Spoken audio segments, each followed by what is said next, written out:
Here on For the Record, we try to inform the electorate on who their representatives really are. And for that, we bring in Congressman Glenn G.T. Thompson today on For the Record. The Commonwealth's attorneys and I have concluded that the NCAA sanctions were overreaching and unlawful. Someone's got to develop a product that you and I, as a consumer, are going to want to buy. The country needs a comprehensive energy plan. Good morning and welcome to this edition of For the Record. Please welcome back a great friend of the show, Congressman Glenn G.T. Thompson. Congressman Thompson, thank you so much for being here. My pleasure. It's always great to be with you. I love having you on the show. One of my favorite guests. I know you like to talk politics and everything, but I did want to point out to the viewers something that we've actually covered on the show previously. Todd Biddle, teacher out at Bald Eagle Area School District with the FFA class that he teaches out there. You actually invited him down as a reward for all the great work down to the State of the Union address. Yeah, he was my guest at State of the Union. I co-chair the Congressional Career and Technical Education Caucus, and I am so proud of Todd Biddle and the work that he has done, the impact that he has had on the lives of the students that he teaches and he leads at Bald Eagle area. So I was very pleased when I gave him a call. I think I took him off guard and asked him to come to Washington to be my guest, and he did that. I think he thoroughly enjoyed the entire event, the whole experience. Well, tremendous teacher, and they are doing tremendous work out there. And kudos to you, by the way. So many people take that opportunity to get somebody who's very famous or more in a celebrity type thing to actually go to the State of the Union, but you actually calling out the great work that's in your district. And part of it was to personally thank Todd for being a great example, a great role model. But at the same time, it was a great opportunity to raise the profile of specifically career and technical education training and agriculture education, which is so incredibly needed today. Too many people are too many generations removed from the farm, and what Todd is doing is helping to connect people back to understanding where their food comes from. Absolutely, and we could go on and on about this, but we do have to talk a little bit of politics. Am I right? So for the time right now, do you feel the government, the U.S. government, is maybe in a better state, I should say Congress in a better state of getting things done? Because there was a time where it was gridlocked. There was only 40, 50, 60 substantial bills being passed. Now that number seems to be more on the rise, and it's actually getting up to pre-2008 levels. Yeah, very much so, and it's been very productive. Last year we repealed No Child Left Behind. We replaced that with the Every Student Succeeds Act, which is really going to be great for our kids. Less testing, more teaching days, more local control and flexibility. It does away with the mandate for Common Core. I mean, there's just a lot there. And then you put on top of that the first long-term transportation bill in over 10 years. And Speaker Ryan paid me a tremendous honor. He appointed me to the leadership team for both of those bills to sit on the conference committee to work out the difference between the House and the Senate version. And then the tax bill that we did that essentially provided permanent status to over 20 different provisions of the tax code, things that benefited families, but also things that benefited small business, the ability to do expensing, the ability to do take a deduction for research and development. Even those organizations that are out there, those businesses that want to invest in affordable housing, and that's a huge issue that we have in Centre County especially. Yep.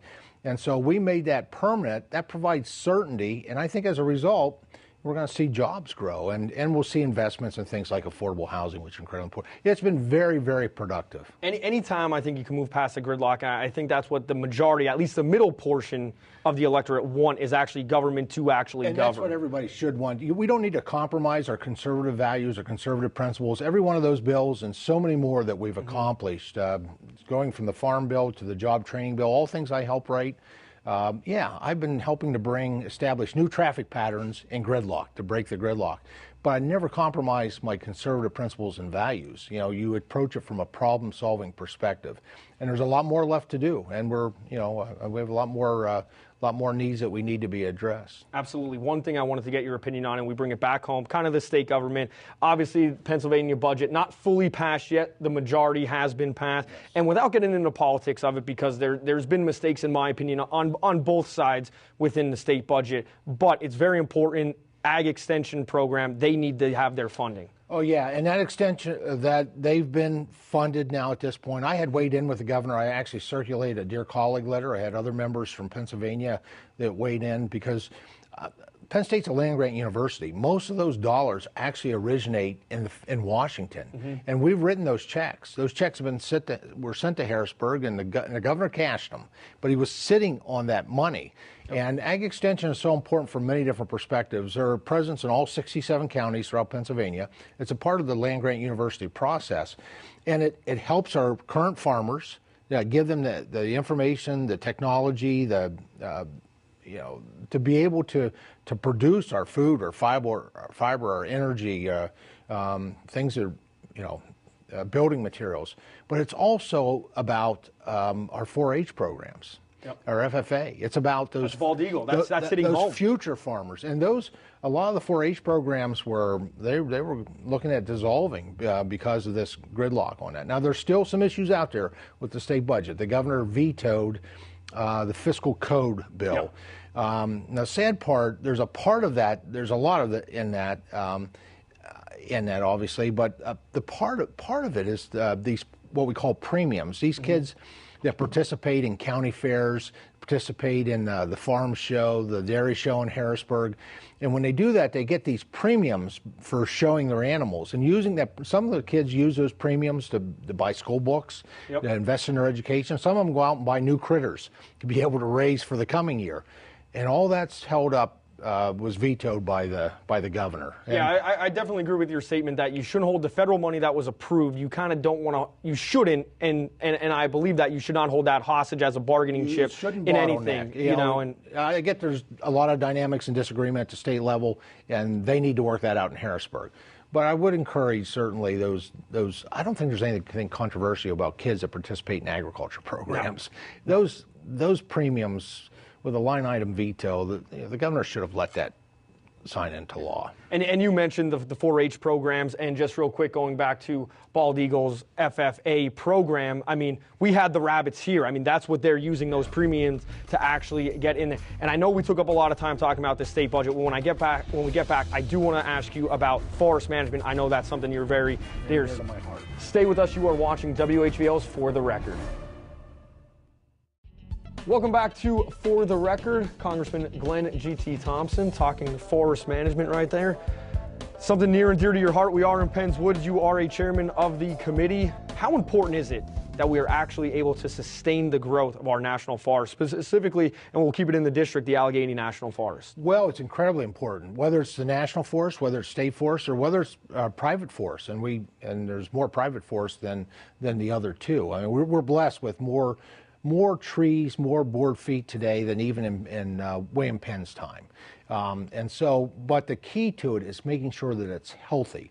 And the only way that it's healthy if we actively manage it. And that means going in and removing the fuel load from trees that have blown over and died and laying there emitting carbon on the forest floor. It means removing that hazardous fuel load. It means doing active timbering. Making sure that we're renewing the forest, so we have multiple generations of trees in any single forest. That's good for the birds. It's good for the mammals as well because they need a variety of habitats throughout the course of their lifetime. And when forests are healthy, rural communities are healthy economically. Because the timbering means that there's revenue being generated, whether it's directly or indirectly. On the national forest, that revenue comes directly to the school districts, the municipalities, the counties. But forest products industry is incredibly important. And where we're not actively managing the forests, and that is a criticism I have of the Forest Service, and part of it are outside groups that sue them, that keep them from doing that. Those rural communities struggle economically. Those schools struggle economically. So there's an economic consequence when the forests are not healthy. When the forests are not healthy, you wind up producing wildfires and invasive species. And Pennsylvania, they like to call Pennsylvania forests asbestos forests because we have lots of water. Yep. I was just in Washington State as chairman of the Conservation and Forestry Subcommittee, and I visited the most fire-prone forests in the nation there.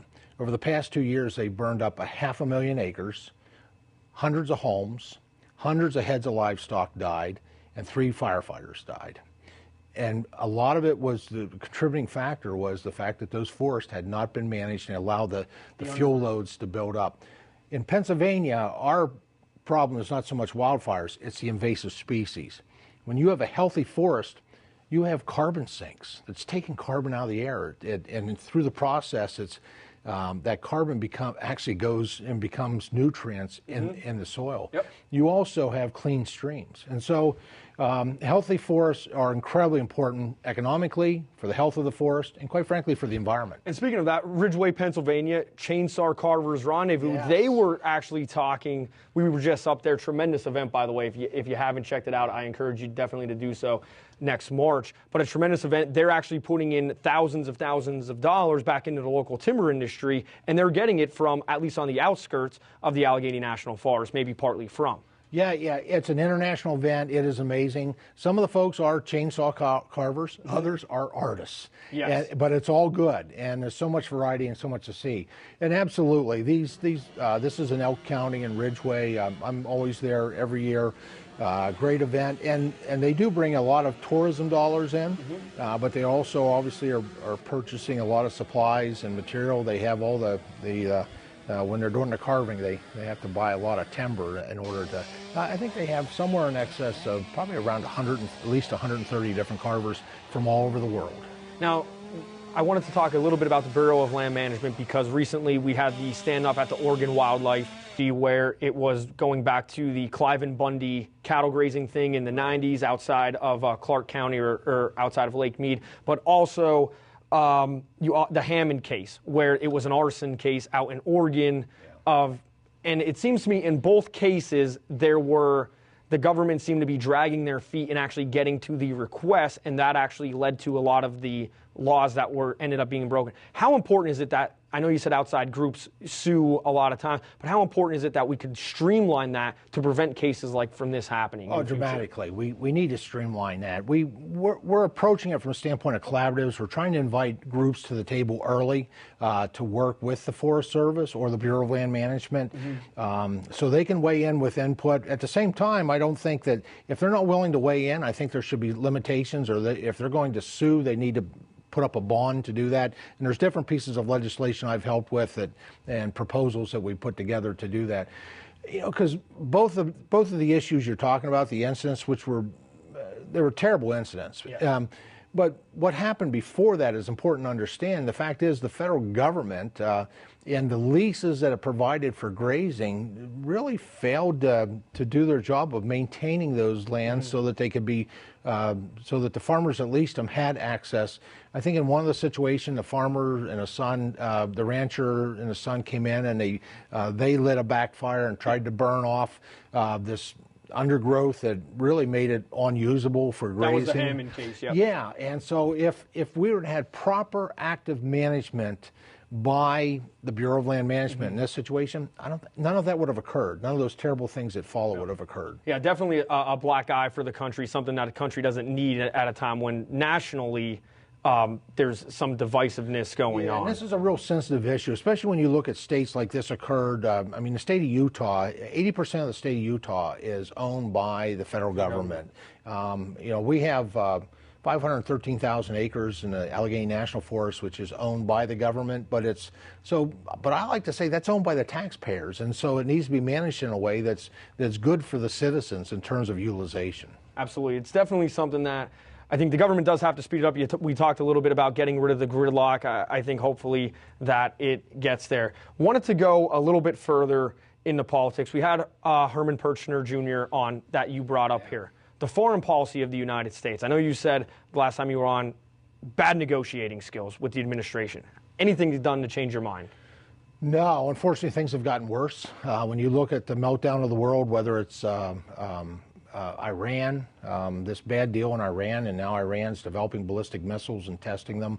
Iran has observers in North Korea where they're testing basically rockets to be able to launch nuclear weapons. Then you move to Russia and Vladimir Putin. I mean, it's the same pattern. Bad leadership creates bad relationships, and so the world is a much more dangerous place today, I believe, than any time in the past. Yeah, it's definitely something that, in my opinion, has to change. Mr. Perchner Jr. as well thinks it has to change. Stay with us. Got a lot of foreign policy issues to talk through with Congressman Glenn G.T. Thompson. Welcome back to For the Record with Congressman Glenn G.T. Thompson. About to talk foreign policy. We'll start with, most people would agree that we have a failed policy in the Middle East, specifically related to Syria. Yeah. It's causing problems that now we want to take refugees, but what has to change? What could Congress do to change that approach? Well, I think the American people will make a change in November. I don't know what their choice will be in terms of who moves into the White House on January 20th of 2017.